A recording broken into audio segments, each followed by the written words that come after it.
Hello folks, Tom here from Full Install. Apologies for my face, but this is a slightly different video to what I'm used to. I've been meaning to do film reviews for quite a while, but never actually got around to sitting down and taking the time to plan one out. And I certainly haven't done that now. This is a bit of a spontaneous video, whilst Alien Covenant is still fresh in my mind. And it is a film that probably won't stick with me for very long, in all honesty. Well, that might be being a little bit harsh. There are things in Alien Covenant I liked, and I shall go through those periodically, but this is going to be a spoiler-tastic review. So, as I'm sure a lot of you are, I am also a huge Alien fan. I watched the first and second film religiously growing up, and I even have quite a soft spot for Alien 3. I know a lot of people give it a hard time. It had trouble production, and it probably wasn't what people were expecting. It killed off the main characters from 2, and it was generally quite a depressing film, but you can't argue that it wasn't unique and different. And really, where are you going to go from Aliens? You had Alien, which was a slasher movie in space, and it was very dark atmospheric. You had Aliens, which was this big space war movie, and it was exciting, and there was too many aliens, if anything. Where are you going to go from there? You can't put more aliens in, that would ruin it. It would end up like some sort of, I don't know, massive saga of alien invasion. So you had to kind of go back to its roots, and they made it a slow-paced slasher movie, but even went further down into the darkness of depression and awfulness.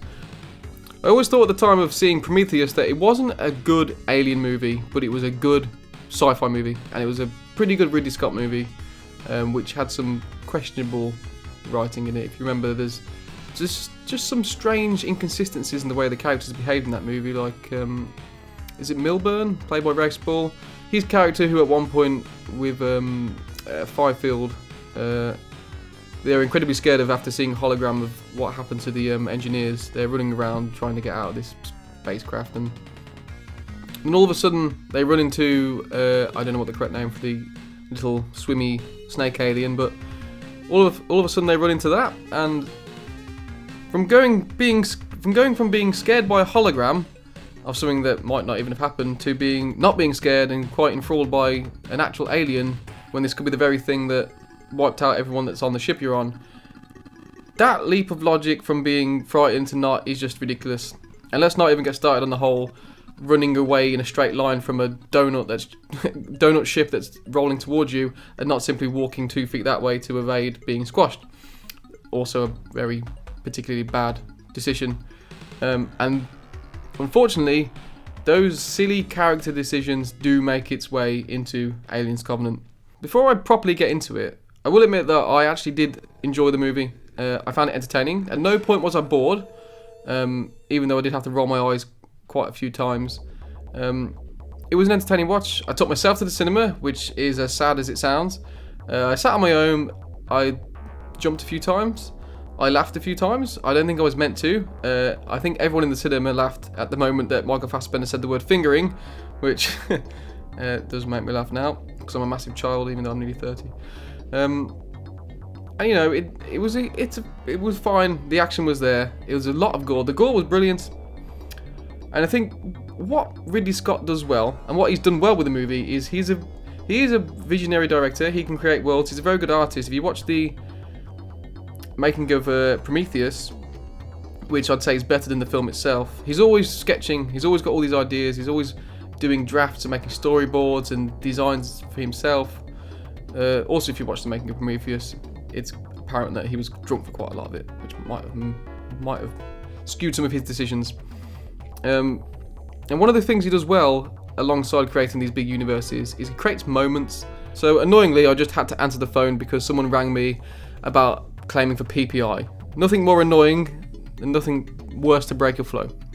Anyway, as I was saying, there are many standout moments in Alien Covenant. One in particular which happens early on, and we've seen it in the trailers, and this is the backburster.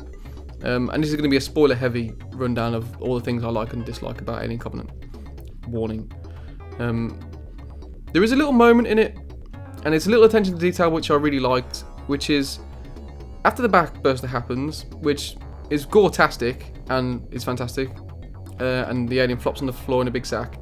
The camera doesn't pan away to watch the corpse of the guy fall on the floor, and it's done in a way which it's only subtle, but he just added a little bit of, I don't know, it grounded it in reality slightly. Just the way he flopped down, that's a moment that'll stick with me. I don't know why, but that's the kind of thing I enjoyed. There are other moments which stand out.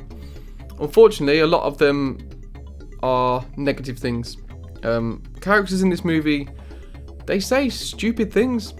The first big thing that bothered me is the blatant nods to the audience. If we're to believe that all these characters socialise on a regular basis, they're all intimate with each other, they all know each other, they're all couples. For one, why don't they all have the same surname? I'm not going to get into that though. But two, there's too much of everyone referring to each other's husband and wife as, that's my wife, that's my husband, your wife is down there. And it's like, yeah, you're only saying that because I'm watching, and I might not know that that's that guy's wife because it wasn't characterised properly in the beginning. I do get this horrible sense that in all those pre-release videos we saw, well, one in particular where we saw all the crew having a party with when the captain is ill and he goes to bed and they're all socialising. And it's like, okay, they've answered one of the big annoyances of Prometheus, which was that there wasn't really that level of character interaction they had with Alien. I feel like that's now been put there as either an afterthought, as okay, we actually didn't address that again, let's put that in and release it as a video before, or it's as just as like a way to say, oh, we did address that, look, there it is, and now we're going to go make the same thing again. But if you watch that video, that's it's all fine, we addressed it, look, they're all getting on, it's fine. So there was too much of that. There was also a lot of just silly slasher exploitation movie choices which really bothered me. One in particular, again spoilers, the little spores that you see in the trailer when the man steps on them, and I don't know his name because he's a throwaway character. I can't remember anyone's name. The only people I remember, David Walter. Tennessee was the guy with the cowboy hat, who's played by the American comedian, and Daniels, that's the main character. Everyone else, my wife. One character gets the spores in his ear, and this is what causes the back burster. And he doesn't feel well. He's got the coughety splutters. He's rolling around. He's getting sweaty. He's obviously in distress. And the character that he's paired with says to him, "Are you okay?" And he goes, "I'm fine." I don't understand. You see, in a film like From Dusk Till Dawn, where one of the characters would, I forget which character it is now, when one character is bitten and people are looking over and he's like, and he's trying to hide the fact that there's something wrong with him. It's Tommy Savini's character, I think. That's understandable. He's like, oh, if I allude to the fact that I'm not well, that's it for me, I'm for the knacker's yard. But this character has nothing to gain from lying about not feeling well. If anything, he should have gone, "No, I'm not, it hurts." But he doesn't say that. He just goes, "I'm fine." And it's like, no, that is such a silly thing to say. But it is the kind of thing that, if you're watching a kind of slasher movie from the 80s, movie from the 90s, your brain instinctively thinks they're going to say that, because I've heard it so many times before in cinema. They're going to say, "Oh, I'm fine." And it just seemed like an automatic reaction to put it down in the script rather than think of something clever to say. Why didn't he go, "Shit, I might need to go back to the med bay"? He doesn't say that. I'm fine. Another silly bit of dialogue and choice, which I'm sure everyone's picked up on, is just after there's a mass slaughtering of half of the crew member, and this is when David turns up, and they all return back to the Colosseum-looking graveyard where he's hiding out, doing his weird, whatever weird stuff he's meant to be doing. One of the characters goes, "Oh, I've got to go and wash up," and it's like, well, okay, that's fine, but you don't. You know there's aliens running around outside, you're running away from them, and they killed half your people, and what do you mean wash up? Are you going to have dinner? You bought some dirty plates with you? So she goes off on her own as per rubbish standard slasher movie nonsense. And then she obviously, you wouldn't take a genius to know that she's going to die. However, this is one of the things that I think Ridley Scott has trouble doing. He makes these really good moments. The moment where she dies actually made me jump and was quite scary, and I really enjoyed it. And I think he gets all these moments together with himself, like, right, I'm gonna have her turn around, and you're gonna see this big bastard standing behind her. And everyone in the cinema jumped when it happened. And I jumped a little bit because I was on my own. I was like, oh. And it looks really good. And he's just stood there. It's like, with his big white bobblehead. It's like, that's a good moment. That's a standout moment. But I think his problem is he has all these moments, all these great little bits to put together, but he just can't connect them properly. And he's like, I want to get to that one. I want to get to that one now. Oh, she has to go wash it up. Fine. Just send her on her way to there so I can go and film this bit. What he needs is someone else to go. Well, he needs someone else to write it, basically, and to write how the scenes progress from one to another. Let him do the set pieces. Let him do all these artistic parts. And just get someone else to bridge the gaps. I mean, it bothered me because it was a good scene. And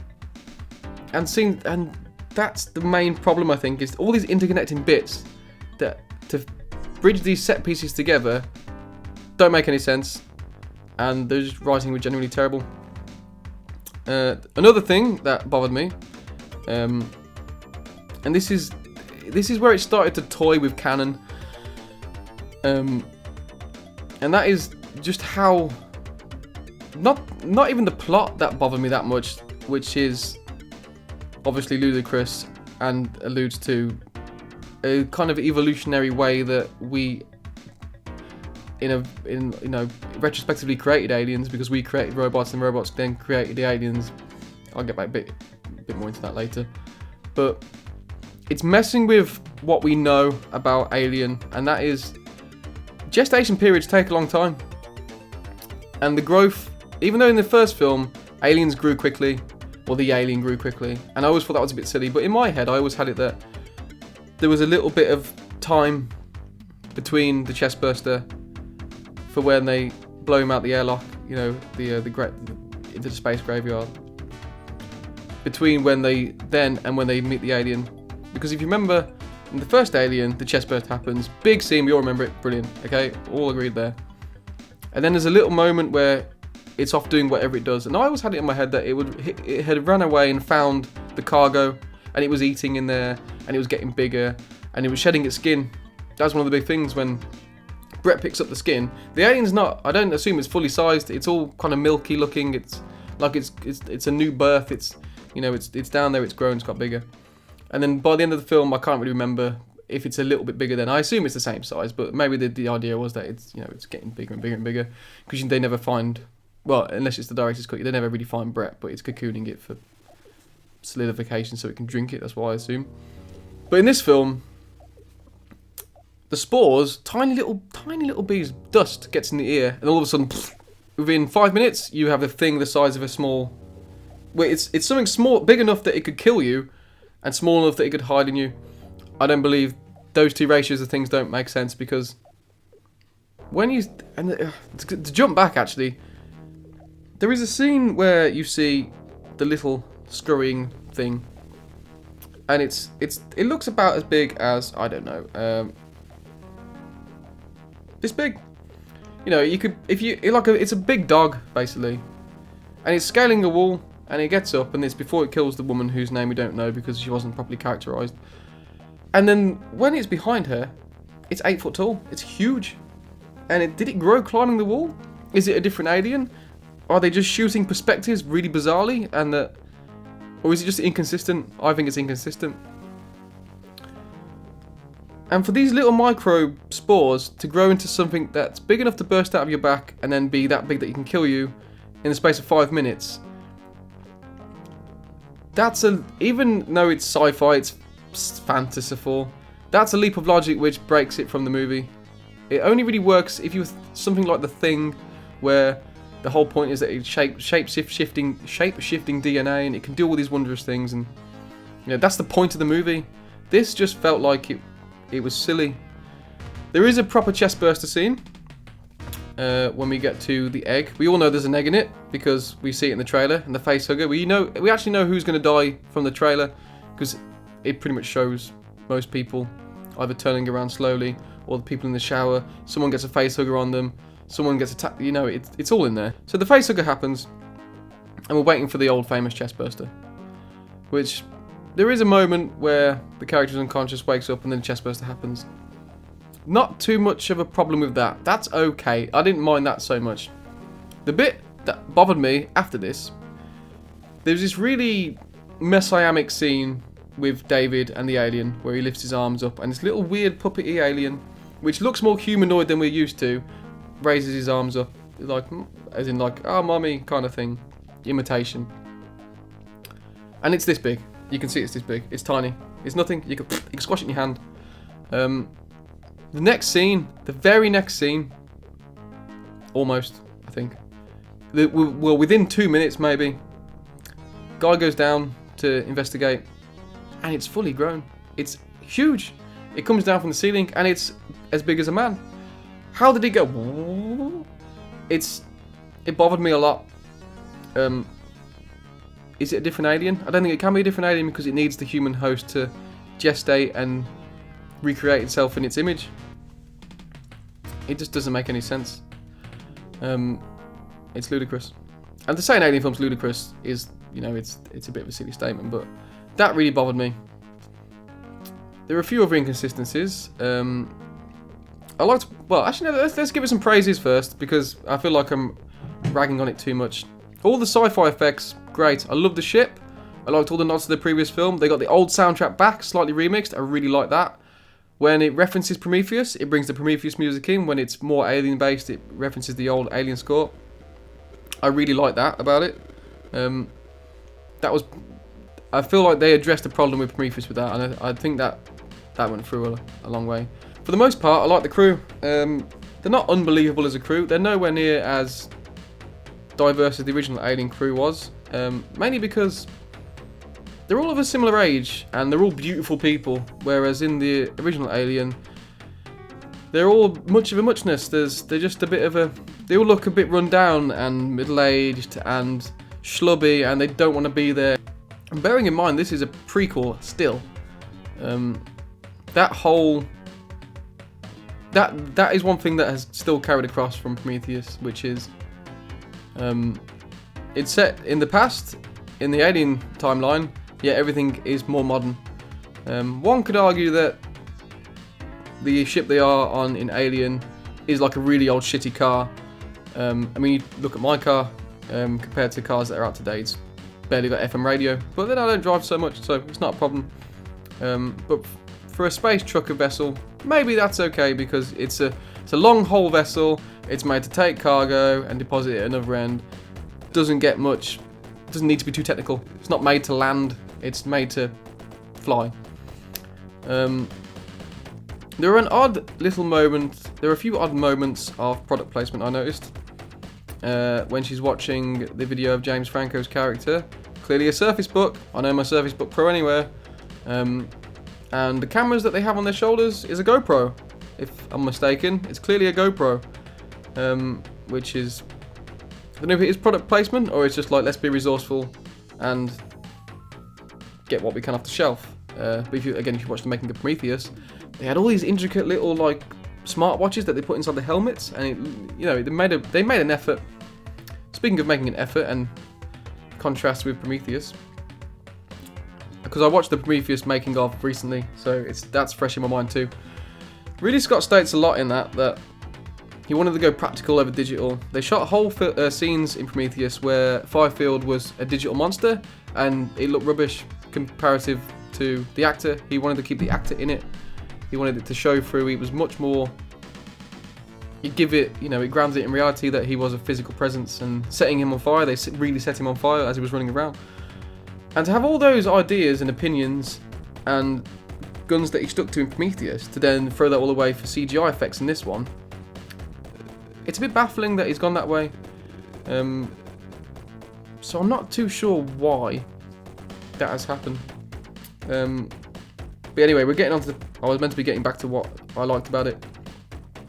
It's beautifully shot. It looks lovely. It's a great looking film. Michael Fassbender is great again. His characters are getting into the realms of silly. It is getting a little bit Apocalypse Now-y. In fact, one film it actually reminded me of quite a lot was Predator's Strange. Just this slight aesthetic of it. It had that kind of ancient foresty, pyramidy, setting that Aliens versus Predator had.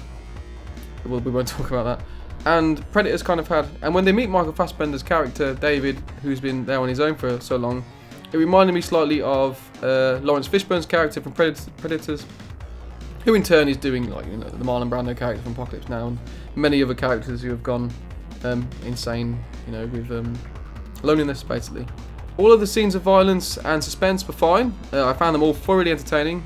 All the gore, as I said before, all the splattery nonsense was great.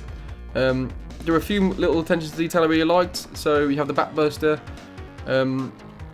happening, and then simultaneously another character is infected the same. But he's wearing a backpack, and as he starts to, as the alien wants to come out, he's lying on his back, so it can't get out of it.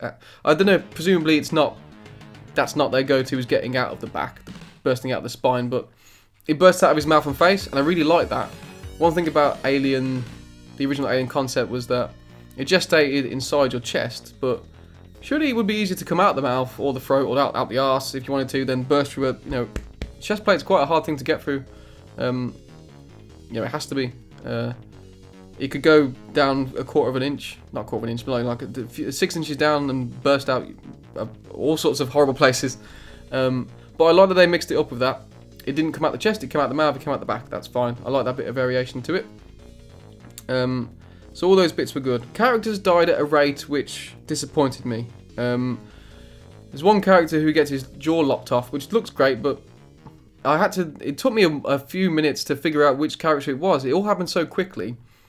And he hadn't been properly introduced, I don't feel, so it was kind of, oh, who was that? I don't know. I'm going to have to wait till they all get back together again and see who's missing. And then it was like, well, he was missing. And then I watched the trailer again. Oh, it's blonde, surfery looking guy. He's gone now. I think there has been a lot of, I think a lot of the build-up around them being couples wasn't paid off as it could have been.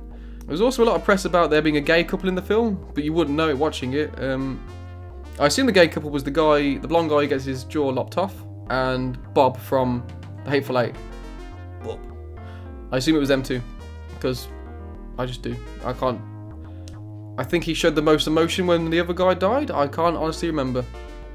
But yeah, things in this movie happen way too fast. Characters will all of a sudden die in groups. And it doesn't take its time. Again, it's an impatient movie. It spends so much time with David and Walter, and I'll get to that later, that when the alien stuff happens, it kind of feels like an afterthought and gets put by the wayside. The end act of the film is over so quickly, it might as well not happen. It seems like the whole movie up until that point has been built up for like a really big finale, and it never actually happens. The scene with the alien on the ship, which you've seen in the trailer, that is pretty much it. There is one end fight which just completely rehashes every other Alien film. Alien, oh, we blow out the airlock. Aliens, oh, we blow out the airlock. Alien 3, actually, interestingly, we kill it with molten lead. At least it's got that going for it. Alien Resurrection, we don't blow it out of an airlock, blows out of a window. And you get the point, so on. And in this one, they blow it out of an airlock. Even though they've got weapons and they could have just shot it to death.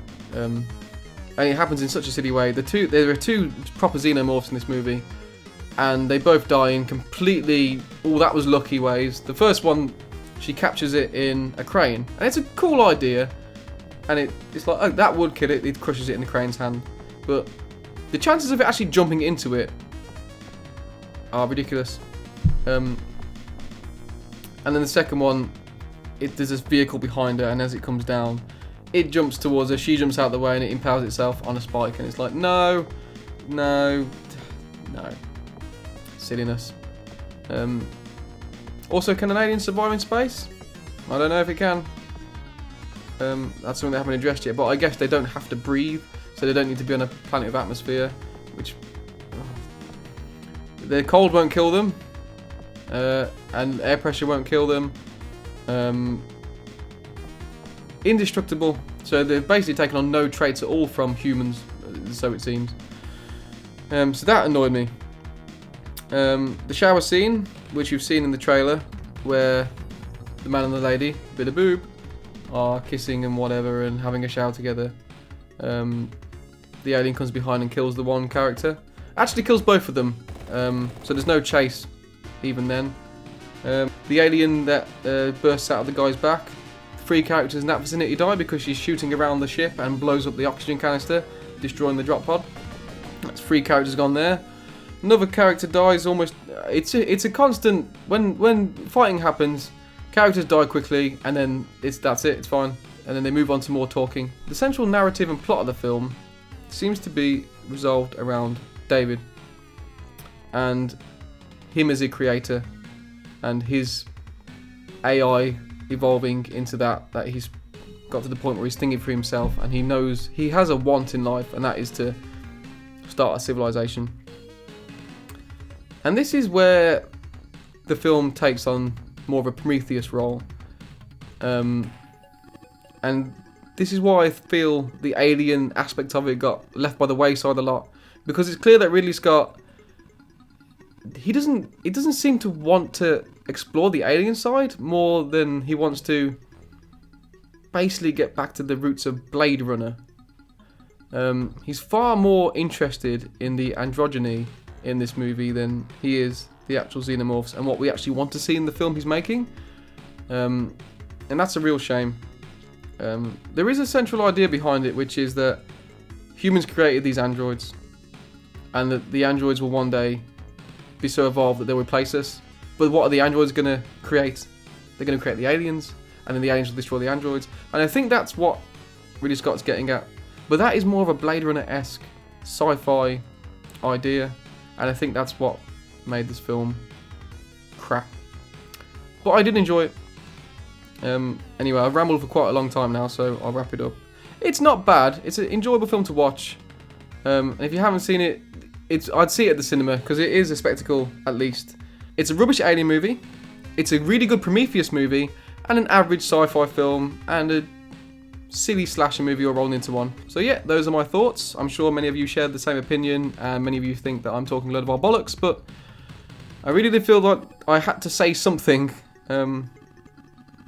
as it was bothering me. But yeah, thanks for watching. This is just an afterthought, so I'll jump back in. There also seems to be a complete absence of James Franco's character. In the very beginning, he is killed off, in a way which makes it seem like it's been set up. And there is a plot device in there which would suggest that it wasn't complete coincidence.